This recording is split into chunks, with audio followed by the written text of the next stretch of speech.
welcome guys to this video. I have asus x99 rampage 5 extreme. Got an RX 6600. You got this cooler right here that was $20 on Amazon that I got last year.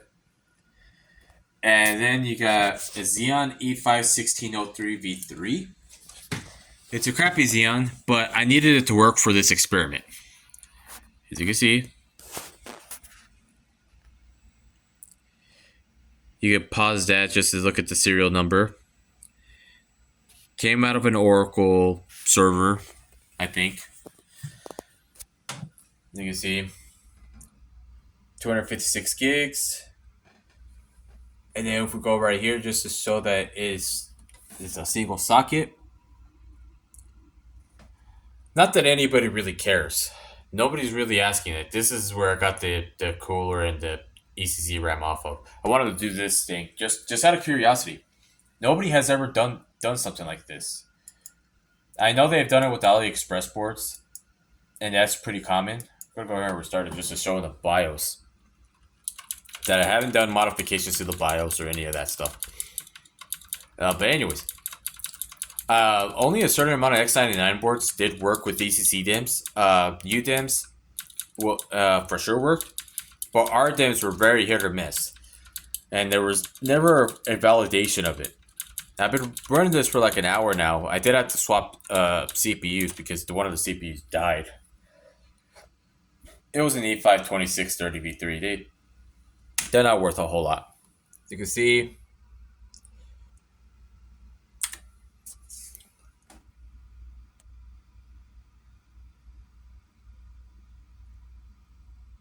you can see that all that RAM is installed. You can see what the BIOS version is. There's no modded BIOS. I don't think I tried looking up forums on this, and it gave me results for AliExpress deals that involves like 128 gig SSD or 256 gig SSD, but not for RAM. Like they were coming in like 32 gig, 64 gig bundles, and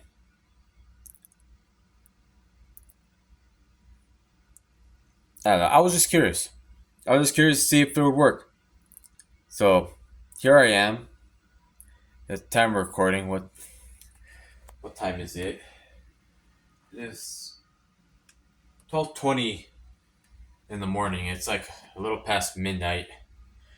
Oh, I'm using the SSD that came out of my AM5 test bench because, well, I couldn't find the USB installer, so I'm just like,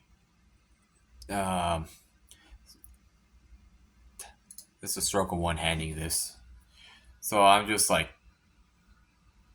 just grabbing the boot drive. It's not recommended, but as you can see, got the Xeon right there. I'm just doing it just for verification. I know I've already kind of just proved that it does work, but just to verify, like in real time,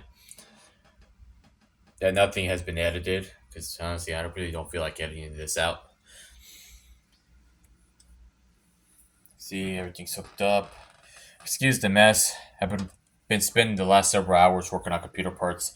Everything that's been backlogged. You can see HDMI cable that goes right here. Goes to the monitor right there. Nothing's plugged in on that computer. Yeah. I don't know if I'm going to do any testing on it. I don't know if this is going to work long term. I don't even know if this will work with any of the other x99 boards. I know boards like the ASRock x99 Extreme 6 will work with these DIMMs, but I haven't really found any info of anything running 32 gig DIMMs. I was only doing this because I had 32 gig ECC DIMMs on hand that wasn't used. You can see that this board right here has them. You can see how dusty it is, just showing how much I didn't use it. I was like, I'm just going to use it just for this experiment. So here you guys go. Another look at the x99 board. I don't know if I'm going to do any testing. If I do, you might see it. If not, you probably won't see it. And honestly, because the RAM speed's at NT67, I feel like it wouldn't make no sense. But if you guys have suggestions on what I should do with this, if terms of testing or benchmarking and that stuff, I'm more than glad to listen to your guys' suggestions and feedback on it. Um, I'll try to do my best to answer questions. I'm not a PC expert. I'm just a PC parts hoarder. Just keeping it real with you. That's the reason why I have all this stuff to test, because I hoard all this stuff and then it's like I'm answering the question that nobody ever asked. So yeah, just wanted to make this video just a demonstration video, just demonstrating that it does work. I don't know if it'll work with all x99 boards. I know the AliExpress boards will work with 32 gig DIMMs because I've tested it in the micro ATX, and of course you saw that dual socket one. I don't I don't know if I'll be much help in answering any of you guys' questions, but just wanted to do this video showcasing this thing fully functioning on here. Now, if it does work long term, I might do a NAS build out of this, and I have this identical board currently running, and if that ends up being the case, I might just ditch that and just stick with this. I don't know yet. I don't know if I'm gonna sell it either. I mean, I'm sure somebody will want to buy it since they know that I was actually able to verify independently that I got 256 gigs to work on here. I know I'm gonna most likely keep it. This thing does have broken CPU pins. The Ethernet port doesn't work. I had to replace the BIOS chip because the BIOS chip had issues. Overall, there's just issues with this board, but it works. It's clearly not affected by it. So yeah, so I wanted to do this video just showcasing this very interesting experiment that nobody ever asked for me to do. Just did it out of curiosity because there was no forums or any videos covering this. So thank you guys for watching. I'll try to look at your guys' comments to see if there's any suggestions or feedback you want me to do with this board. Maybe you guys want me to do like maybe a sleeper build. Maybe try to find an old ATX case and just slap a bunch of parts in it. Or maybe you guys want me to do some benchmarking. Like, again, I'll be reading you guys' comments just to see what you guys want me to do with this.